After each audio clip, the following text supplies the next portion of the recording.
नमस्कार दोस्तों, मैं सुनील अमृत। आज की इस क्लास में आप सभी का स्वागत करता हूं।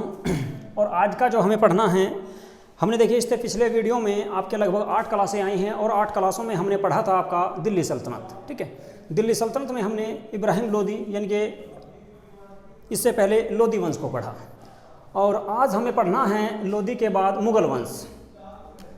मुगल वंश जो आपका चला, ये मुगल वंश आपका चला था 1526 ईस्वी से 1707 ईस्वी तक माना जाता है। ठीक है, क्योंकि इसके बाद जो मुगल वंश में आए औरंगज़ेब के उत्तराधिकारियों को आधुनिक भारत में पढ़ा जाता है। ठीक है, तो हमें यहाँ तक पढ़ना है आज 1526 ईस्वी से 1707 ईस्वी तक, यानी कि औरंगज़ेब के शासनकाल तक पढ़ना है। और आप सभी जानते हैं, पिछली क्लास में मैंने आपको बताया था कि पानीपत का फर्स्ट युद्ध हुआ था और पानीपत का जो प्रथम युद्ध हुआ 15 अप्रैल 1526 ईस्वी को हुआ बाबर और इब्राहिम लोदी के बीच। इब्राहिम लोदी को पराजित करने के बाद बाबर ने एक वंश की स्थापना की जिसे कहा जाता है मुगल वंश। ठीक है, मुगल वंश की स्थापना बाबर ने की थी। कब की थी? तो 1526 ईस्वी में। ठीक है, तो आज हमें पढ़ना है मुगल वंश जो 1526 से 1707 ईस्वी तक पढ़ना है। तो इसका सबसे पहला जो शासक था बाबर था। लेकिन इससे पहले हम जान लेते हैं, देखिए भारतीय इतिहास का दूसरा स्वर्णकाल कौन से वंश को कहा जाता है? भारतीय इतिहास का दूसरा स्वर्णकाल कहा जाता है मुगल काल को या मुगल वंश को, जबकि भारतीय इतिहास का सबसे पहला स्वर्णकाल कहा जाता है गुप्त वंश को। ठीक है, भारतीय इतिहास का पहला स्वर्णकाल कहा जाता है गुप्त वंश को और भारतीय इतिहास का दूसरा स्वर्णकाल कहा जाता है मुगल वंश को। ठीक है, मुगल वंश के संस्थापक की बात करते हैं, जहीरुद्दीन मोहम्मद बाबर इनका पूरा नाम था, जहीरुद्दीन मोहम्मद बाबर। ठीक है, जहीरुद्दीन मोहम्मद बाबर के बारे में बात करते हैं। जहीरुद्दीन मोहम्मद बाबर का जन्म 14 फरवरी 1483 ईस्वी को, ठीक है, 14 फरवरी 1483 ईस्वी को उज्बेकिस्तान, एक देश पड़ता है आपका, ठीक है, अफगानिस्तान के साथ लगा हुआ, उज्बेकिस्तान के फरगना नामक स्थान पर, ठीक है, जहीरुद्दीन मोहम्मद बाबर का जन्म हुआ और इनके पिता का नाम उमर शेख मिर्जा था।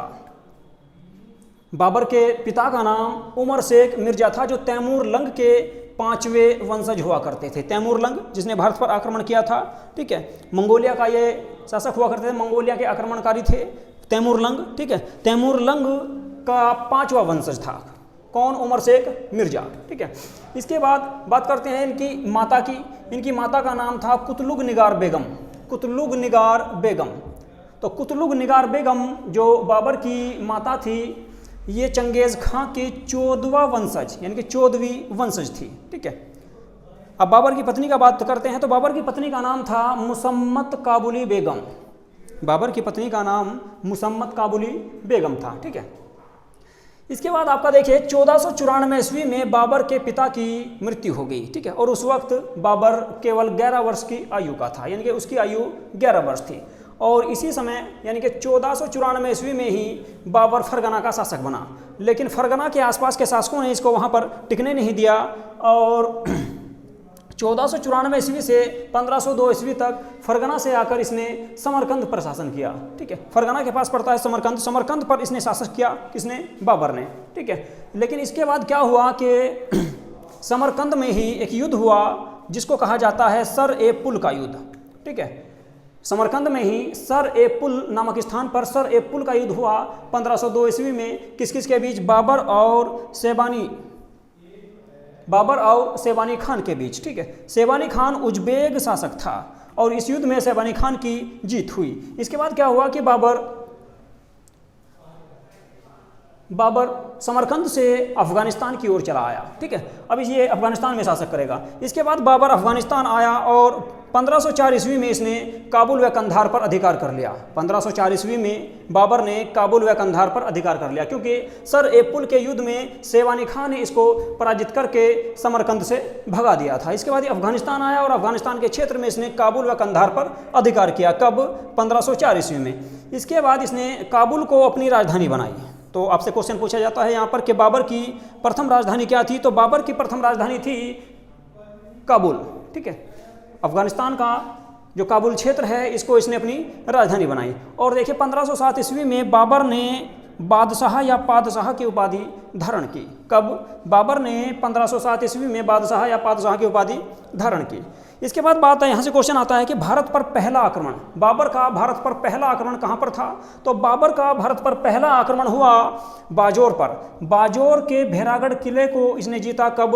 1519 ईस्वी में। तो बाजोर पर आक्रमण किया था बाबर ने, यह बाबर का भारत के क्षेत्र पर पहला आक्रमण माना जाता है। और इसी युद्ध में पहली बार बाबर ने तोपों और गोला बारूद का प्रयोग किया। ठीक है, इसी युद्ध में पहली बार बाबर ने भारत में तोपें और गोला बारूद का यूज़ किया, जिस कारण इसको यहाँ पर जीत प्राप्त हुई। इसके बाद 1520 ईस्वी से 1521 ईस्वी में, 1520 से 1521 ईस्वी तक बाबर ने सिंध और कश्मीर को जीता। ठीक है, बाबर ने 1519 ईस्वी में बाजोर का किला जीता, बाजोर का जो भेरागढ़ का किला था उसको जीता। और इसी युद्ध में पहली बार बारूद व गोले का प्रयोग भारत में किया गया। तो यहाँ से क्वेश्चन आता है कि बाबर ने पहली बार गोला बारूद का प्रयोग कब किया? लेकिन कुछ बता देते हैं आपका, पानीपत नहीं है, बाजोर का युद्ध था। बाजोर के भेरागढ़ किले पर जब आक्रमण किया तो इसी आक्रमण में पहली बार बाबर ने गोला बारूद का प्रयोग किया था। ठीक है, इसके बाद 1520 से 1521 ईस्वी में इसने सिंध व कश्मीर को जीता। सिंध और कश्मीर को जीतने के बाद बाबर ने सिंध और कश्मीर को जीता। तो जब ये सिंध और कश्मीर का क्षेत्र इसने जीत लिया तो इसके बाद इसकी सीमा भारतीय शासकों के साथ यानी कि पंजाब के साथ लगने लगी। ठीक है, और पंजाब का उस वक्त गवर्नर हुआ करता था, पंजाब के गवर्नर थे दौलत खां लोधी। ठीक है, पंजाब के उस वक्त गवर्नर थे दौलत खां लोधी, और दिल्ली में जो गवर्नर थे उनका नाम था आलम खां। और इन्हीं दोनों ने, आलम खां, ठीक है, और दौलत खां लोधी ने बाबर को भारत पर आक्रमण करने का निमंत्रण दिया। ठीक है, जब इन्होंने बाबर को भारत पर आक्रमण करने का निमंत्रण दिया तो बाबर ने इस निमंत्रण को स्वीकार किया। और उसके बाद बाबर को जो है ना राणा सांगा, ठीक है, राणा सांगा कहाँ के शासक थे?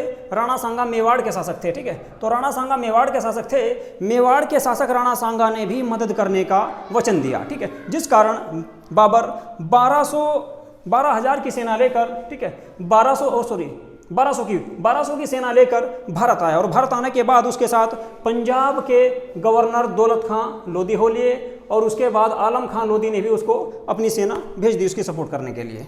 इसके बाद क्या हुआ कि इधर आगरा और भारत का शासक हुआ करता था इस वक्त लोधी वंश का अंतिम शासक इब्राहिम लोधी। ठीक है, तो दोनों के बीच पानीपत के क्षेत्र में या पानीपत के मैदान में एक युद्ध हुआ जिसे पानीपत के प्रथम युद्ध के नाम से जाना जाता है। ये पानीपत पड़ता है आपका हरियाणा में। ठीक है, यमुना नदी के तट पर पानीपत का प्रथम युद्ध लड़ा गया 21 अप्रैल 1526 ईस्वी को। तो 21 अप्रैल 1526 ईस्वी को पानीपत का प्रथम युद्ध लड़ा गया जो हरियाणा में पड़ता है और यमुना नदी के तट पर है। ठीक है, इसमें क्या हुआ कि देखिए बाबर की ओर से, बाबर और इब्राहिम लोधी के बीच ये युद्ध हुआ। इब्राहिम लोधी के पास 1 लाख की सेना थी, जबकि बाबर के पास केवल 1200 सैनिक थे, और 1200 सैनिक तो वे थे। इसके बाद इसके पास आगे दौलत खां लोधी के सैनिक और दिल्ली के गवर्नर के सैनिक, यानी कि इन तीनों की सम्मिलित सेना इकट्ठा हुई और इब्राहिम लोधी के साथ युद्ध होना था। ठीक है, युद्ध होना था ये आपका 21 अप्रैल 1526 ईस्वी को। लेकिन बाबर ने रात को ही, यानी कि 21 अप्रैल से पहले ही 20 अप्रैल की रात को ही, ठीक है, इब्राहिम लोधी की सेना पर आक्रमण कर दिया, तोपों से आक्रमण कर दिया। जब तोप और गोले इब्राहिम लोधी की सेना की ओर फेंके गए तो उसके हाथी बिदक गए, जिस कारण हाथियों के बिदकने के कारण, क्योंकि भारत में हाथियों ने पहली बार गोला बारूद या आग को इस प्रकार से देखा था। ठीक है, जिस कारण इब्राहिम लोधी के हाथी इब्राहिम लोधी की सेना को ही कुचलने लगे। ठीक है, और इस युद्ध में बाबर की सेना की जीत हुई, यानी कि बाबर की सेना ने इब्राहिम लोधी की सेना को, विशाल सेना को बुरी तरह से पराजित किया है। इस युद्ध में बाबर की ओर से 2 तोफची थे जो एग्जाम में पूछा जाता है, जो तोफ चला रहे थे। एक का नाम था उस्ताद अली और दूसरा था मुस्तफ़ा खां। ठीक है, बाबर की ओर से 2 सेनापति थे, एक का नाम था तोफची। ठीक है, 2 आपके तोफची थे, एक थे उस्ताद अली और दूसरे थे मुस्तफ़ा खां। ठीक है, इसके बाद 1526 ईस्वी में ही बाबर ने इस युद्ध को जीता, और इस युद्ध को जीतने के बाद बाबर ने क्या किया कि पानीपत में, ठीक है, 1526 ईस्वी में पानीपत में एक बाग लगवाया जिसका नाम रखा गया काबुली बाग, और एक मस्जिद बनवाई जिसका नाम रखा गया काबुली मस्जिद। यानी कि काबुली बाग और काबुली मस्जिद का निर्माण बाबर ने कहाँ पर करवाया? पानीपत में। कब? पानीपत के युद्ध को जीतने के बाद, ठीक है। इसके बाद देखिए बाबर को ढोल व नगाड़ों का बहुत शौक था, ठीक है, और इसको बागवानी का भी शौक था। तो कई बार एग्जाम में पूछ लिया गया है कि ढोल नगाड़ों व बागवानी का शौक किस मुगल शासक को था, तो बाबर को था, ठीक है। बाबर ने जीतने के बाद यानी कि पानीपत की जीत के बाद काबुल में शाहरुख सिक्के चलवाए, काबुल में शाहरुख सिक्के और कंधार में बाबरी सिक्के चलवाए, ठीक है। और ये सिक्के कहीं के थे, चांदी के सिक्के हुआ करते थे, ठीक है। बाबर ने पानीपत के प्रथम युद्ध में जीतने के बाद काबुल में शाहरुख के नाम से सिक्के चलाए और कंधार में अपने नाम यानी कि बाबरी के नाम से सिक्के चलाए, ठीक है। बाबरी सिक्के चलाए जो चांदी के हुआ करते थे, और वहाँ के लोगों को, कहाँ के, काबुल और कंधार के लोगों को एक एक सिक्का दान में दिया, ठीक है। काबुल की जनता को इसने जीत में यानी कि पानीपत की जीत की खुशी में एक एक सिक्का सबको उपहार स्वरूप दिया, जिस कारण काबुल व कंधार के लोगों ने बाबर को कलंदर की उपाधि प्रदान की, ठीक है। तो कलंदर की उपाधि किसने प्रदान की थी बाबर को? काबुल व कंधार के लोगों ने, ठीक है। इसके बाद क्या हुआ कि आगरा में इसने आगरा को अपनी राजधानी बनाई, ठीक है। बाबर ने भारत में आगरा को अपनी राजधानी बनाई। जबकि आपसे क्वेश्चन पूछा जाता है कि बाबर की पहली राजधानी कौन सी थी, तो बाबर की पहली राजधानी काबुल हुआ करती थी, लेकिन भारत में बाबर की राजधानी कौन सी थी? आगरा थी, ठीक है। अब देखिए जब आगरा का युद्ध हुआ, आगरा को राजधानी बना लिया गया, लेकिन पानीपत के युद्ध में हुआ क्या कि पानीपत के युद्ध में राणा सांगा ने भी बाबर को मदद करने का आश्वासन दिया था। लेकिन बाद में जब क्या हुआ कि युद्ध हुआ तो राणा सांगा ने बाबर को कोई सैनिक सहायता प्रदान नहीं की थी, जिस कारण बाबर और राणा सांगा के बीच एक युद्ध हुआ जिसे खानवा के युद्ध के नाम से जाना जाता है। ये युद्ध हुआ कब? 1527 ईस्वी में। तो 1527 ईस्वी में यानी कि एक साल बाद 1527 ईस्वी में खानवा का युद्ध हुआ। खानवा का युद्ध बाबर और राणा सांगा के बीच हुआ। मैं आपको पहले ही बता चुका हूं कि राणा सांगा मेवाड़ के शासक थे, ठीक है, लेकिन राणा सांगा की ओर से महमूद लोदी और मेदिनी राय भी लड़ रहे थे। मेदिनी राय कहाँ का? मालवा का शासक था, ठीक है, और महमूद लोदी बिहार व बंगाल के क्षेत्र का शासक था। तो एक युद्ध हुआ जिसका नाम है जी खानवा का युद्ध। खानवा के युद्ध के नाम से जाना जाता है, और इसी युद्ध में बाबर ने पहली बार भारत में जिहाद का नारा दिया और गाजी की उपाधि धारण की, ठीक है। तो खानवा के युद्ध में बाबर ने जिहाद का नारा दिया और इसी में उसने गाजी की उपाधि प्रदान की। गाजी किसे कहते हैं? मैं आपको पिछली वीडियो में बता चुका हूं कि गाजी, काफिरों के नाश करने वाले को गाजी कहा जाता है, ठीक है। काफिरों के नाश करने वाले को गाजी कहा जाता है। अब क्वेश्चन है जी काफिर किसे कहते हैं? काफिर किसे कहते हैं, ठीक है। तो काफिर उसे कहते हैं यानी कि गैर मुस्लिम जितने भी लोग होते हैं उन सभी को काफिर कहा जाता है, और काफिरों के नाश करने वाले को ही गाजी कहा जाता है, ठीक है। तो गाजी की उपाधि धारण की और जिहाद का नारा दिया। कौन से युद्ध में? खानवा के युद्ध में। खानवा का युद्ध कब हुआ? 1527 ईस्वी में। किस किस के बीच? बाबर और राणा सांगा के बीच। राणा सांगा की ओर से महमूद लोदी और मेदिनी राय भी लड़ रहे थे, ठीक है। इसके बाद क्या हुआ? 1527 से 1528 ईस्वी में ही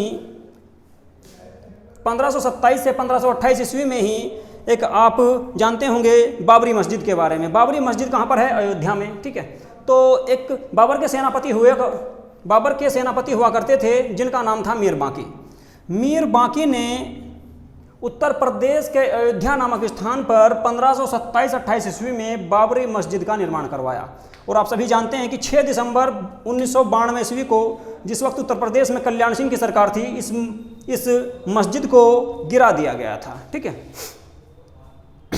और आप जानते हैं कि वर्तमान में अभी जो है ना 2020 में ही सुप्रीम कोर्ट का निर्णय आया था, बाबरी मस्जिद जहां पर बनाई गई थी मीर बांकी के द्वारा, वहां पर अब राम मंदिर का निर्माण किया जा रहा है, ठीक है।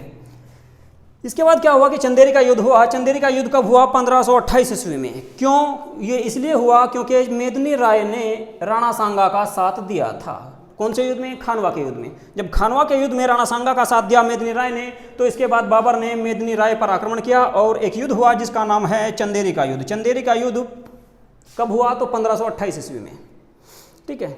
चंदेरी का युद्ध हुआ आपका 1528 ईस्वी में। किस किस के बीच? बाबर और मेदिनी राय के बीच। मेदिनी राय कहाँ का शासक था? मालवा का शासक। अब देखिए इस युद्ध में भी बाबर की जीत हुई, और बाबर की 2 पुत्रियां थी, जो एक हुमायूं और दूसरी कामरान को प्रदान कर दी गई, ठीक है, तथा मेदिनी राय की युद्ध भूमि में ही हत्या कर दी गई। और इसकी पत्नी ने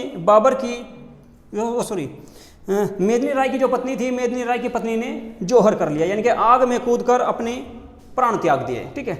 और देखिए बाबर ने पहली बार यहीं पर यानी कि चंदेरी के युद्ध में ही बाबर ने पहली बार जौहर को देखा था, ठीक है, जौहर को देखा था। जौहर का मतलब होता है, देखिए जब कुछ महिलाएं अपने अस्तित्व को या अपने सम्मान को बचाने के लिए अग्नि में कूद जाती हैं, यानी कि सम्मिलित रूप से अग्नि में कूद जाती हैं, तो उसको जौहर कहा जाता है, ठीक है। बाबर ने पहली बार जौहर देखा किसमें? चंदेरी के युद्ध में। और चंदेरी के युद्ध में शेर शाह सूरी ने भी एक सैनिक के रूप में भाग लिया था। शेर शाह सूरी इस वक्त बाबर की सेना में थे और बाबर की सेना में इसने जो है चंदेरी के युद्ध में भाग लिया, ठीक है। अब देखिए जब चंदेरी के युद्ध में जीत हासिल हो गई, मेदिनी राय की हत्या कर दी गई, उसके बाद क्या हुआ कि बाबर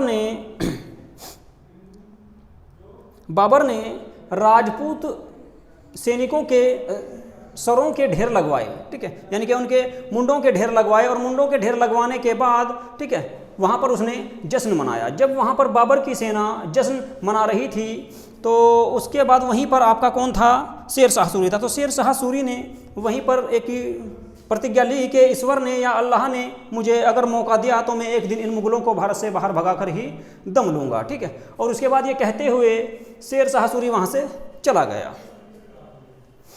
इसके बाद क्या हुआ कि घाघरा का युद्ध हुआ। घाघरा उत्तर प्रदेश में पड़ता है, ठीक है, घाघरा नदी के तट पर है। ये घाघरा के नाम से एक नदी है जो उत्तर प्रदेश में है, ठीक है। तो घाघरा का युद्ध हुआ। घाघरा का युद्ध कब हुआ? 1529 ईस्वी में। किस किस के बीच? बाबर और महमूद लोदी के बीच, ठीक है। घाघरा का युद्ध उत्तर प्रदेश में घाघरा नदी के तट पर हुआ, बाबर और महमूद लोदी के बीच, ठीक है। और कब हुआ? 1529 ईस्वी में। इसके बाद क्या हुआ कि यह, अब देखिए महमूद लोदी के साथ में नुसरत शाह की भी सेना थी, यानी कि नुसरत शाह भी महमूद लोदी को सपोर्ट कर रहा था, ठीक है। महमूद लोदी बिहार का और नुसरत शाह बंगाल का शासक था, ठीक है। दोनों की सम्मिलित सेना इस युद्ध में लड़ रही थी और इसी युद्ध में शेर शाह सूरी भी महमूद लोदी की ओर से लड़ रहा था।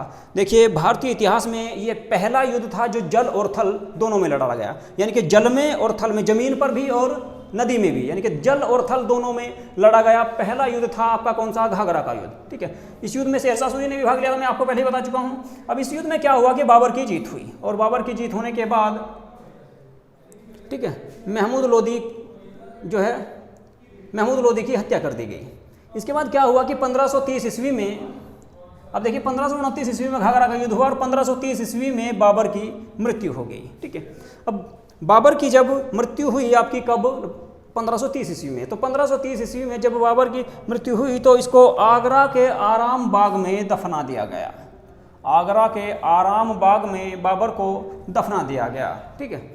इसके बाद बाबर ने, अब कुछ बाबर के कार्यों के बारे में पढ़ लेते हैं। तो बाबर ने अपनी आत्मकथा लिखी थी जिसका नाम था बाबरनामा। बाबरनामा को ही तुजुके ए बाबरी कहा जाता है। बाबर ने अपने जीवन काल में जीते रहते हुए ही, यानी कि अपने जीवित रहते हुए ही अपनी एक पुस्तक लिखी, ठीक है, जिसको बाबर की आत्मकथा कहा जाता है, जिसका नाम था बाबरनामा, ठीक है। और इसे तुजुके ए बाबरी भी कहा जाता है।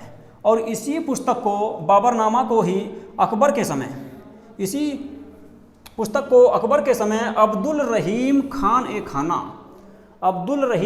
खाना जो बैरम खान के पुत्र थे, अब्दुल रहीम खान ए खाना ने, ठीक है, इसका फारसी भाषा में अनुवाद करवाया था। जबकि जो पहले लिखी गई थी बाबरनामा वो तुर्क भाषा में लिखी गई थी, तुर्क भाषा में लिखी गई थी बाबरनामा बाबर के द्वारा, ठीक है। और अकबर ने इसका अनुवाद करवाया, ठीक है, फारसी भाषा में।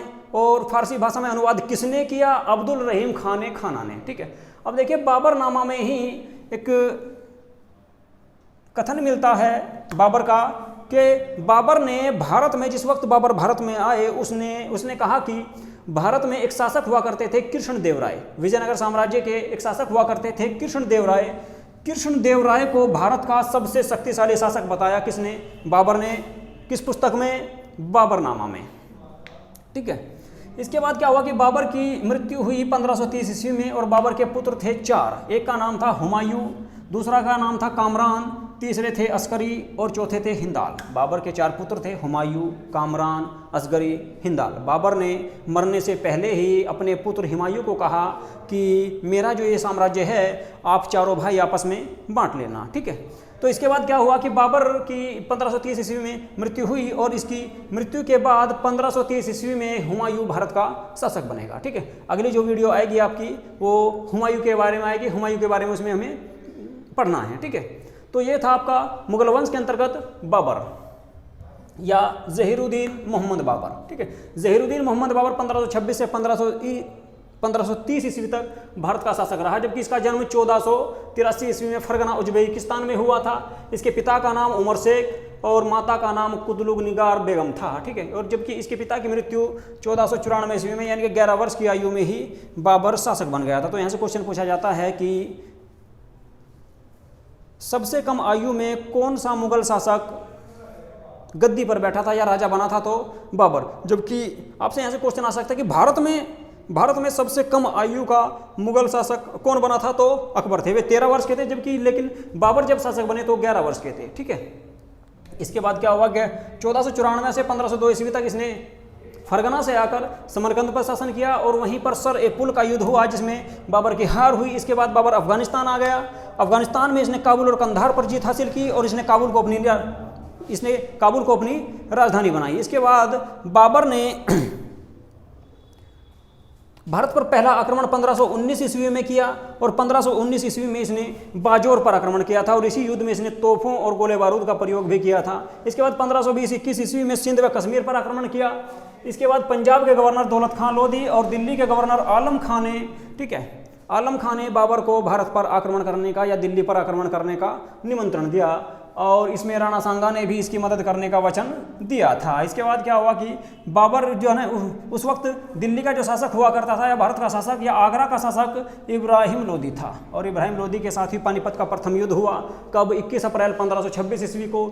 इस युद्ध में बाबर ने इब्राहिम लोदी को बुरी तरह पराजित किया और इब्राहिम लोदी युद्ध भूमि में ही लड़ता हुआ मारा गया, ठीक है। 2 इसके तोपची थे, एक का नाम था उस्ताद अली, दूसरे थे मुस्तफ़ा खां। इसके बाद 1526 ईस्वी में पानीपत में काबुली बाग और काबुली मस्जिद का निर्माण करवाया। बाबर को ढोल नगाड़ों व बागवानी का बहुत शौक था। इसके बाद काबुल में इसने शाहरुख और कंधार में बाबरी सिक्के चलवाए जो चांदी के थे तथा वहाँ के प्रत्येक व्यक्ति को एक एक चांदी का सिक्का दिया और वहाँ के लोगों ने इसे कलंदर की उपाधि प्रदान की।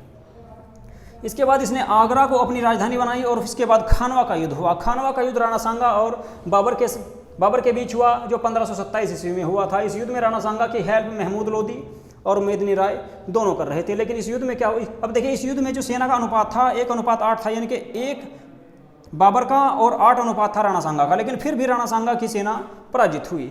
इसके बाद इसने इस युद्ध में राणा सांगा को पराजित किया और पराजित करने के बाद गाजी की उपाधि धारण की। इसी युद्ध में इसने जिहाद का नारा दिया था, ठीक है। और 1527 से 1528 ईस्वी में मीर बाकी ने उत्तर प्रदेश के अयोध्या में बाबरी मस्जिद का निर्माण करवाया जिसको 6 दिसंबर 1992 ईस्वी में कल्याण सिंह की सरकार में गिरा दिया गया था। इसके बाद चंदेरी का युद्ध हुआ 1528 ईस्वी में बाबर और मेदिनी राय के बीच। मेदिनी राय मालवा का शासक था, ठीक है, इसको बाबर ने इस युद्ध में पराजित किया। इसके बाद इसकी 2 पुत्रियां थी जो एक हुमायूं को और दूसरी कामरान को प्रदान कर दी गई। इसके बाद इसकी पत्नी ने जौहर कर लिया और बाबर ने पहली बार यहीं पर जौहर देखा था। इसी युद्ध में शेरशाह सूरी ने भी भाग लिया था। इसके बाद घाघरा का युद्ध हुआ। घाघरा का युद्ध 1529 ईस्वी में हुआ जो बाबर और महमूद लोदी के बीच हुआ। महमूद लोदी को सपोर्ट नुसरत शाह भी कर रहे थे जो बंगाल के शासक थे, ठीक है। यह पहला युद्ध था भारत में जो जल और थल दोनों में लड़ा गया। इस युद्ध में शेरशाह सूरी महमूद लोदी की ओर से लड़ रहे थे, लेकिन महमूद लोदी इस युद्ध में पराजित हुआ। और इसके बाद क्या हुआ कि 1530 ईस्वी में बाबर की मृत्यु हो गई और बाबर की मृत्यु के बाद बाबर को आगरा के आराम बाग में दफना दिया गया। इसके बाद देखिए बाबर ने अपने जीवन काल में ही एक पुस्तक लिखी थी, ठीक है, जो उनकी आत्मकथा थी जिसका नाम था बाबरनामा और इसी को तुजुके ए बाबरी कहा जाता है जो तुर्क भाषा में लिखी गई थी, ठीक है। लेकिन बाद में अकबर के समय अब्दुल रहीम खान ने इसका फारसी भाषा में अनुवाद किया। इसके बाद बाबरनामा में ही कृष्णदेव राय को भारत का सबसे शक्तिशाली शासक बताया गया है। ओके, तो ये था आपका बाबर के बारे में जो मोस्ट इंपोर्टेंट फैक्ट्स है वे सभी मैंने इस वीडियो में डाल दिए हैं, ठीक है। इसके बाद हमको पढ़ना है अगला शासक हुमायूं, ठीक है। देखिए मुगल वंश में आपके कौन कौन से शक्तिशाली शासक हुए जिनके बारे में हमको पढ़ना है। बाबर के बारे में आपने आज पढ़ ही लिया है। इसके बाद पढ़ना है हमको हुमायूं के बाद पढ़ना है अकबर के बाद पढ़ना है जहांगीर के बाद शाहजहां, और शाहजहां के बाद आ जाएंगे औरंगजेब, ठीक है। औरंगजेब के बाद इनके जो हैं आपके उत्तराधिकारी हैं उनके बारे में भी हम पढ़ लेंगे। जो कुछ मोस्ट इंपॉर्टेंट फैक्ट है उनके बारे में डिटेल से आपको पढ़ा दिया जाएगा, ठीक है। तो ये था आपका आज का वीडियो, ओके। तो कैसा लगा इसके बारे में अपनी प्रतिक्रिया जरूर बताएं, और देखिए सभी बच्चे जितने भी हैं वीडियो को शेयर करें तथा चैनल को सब्सक्राइब कर लें, ओके। धन्यवाद।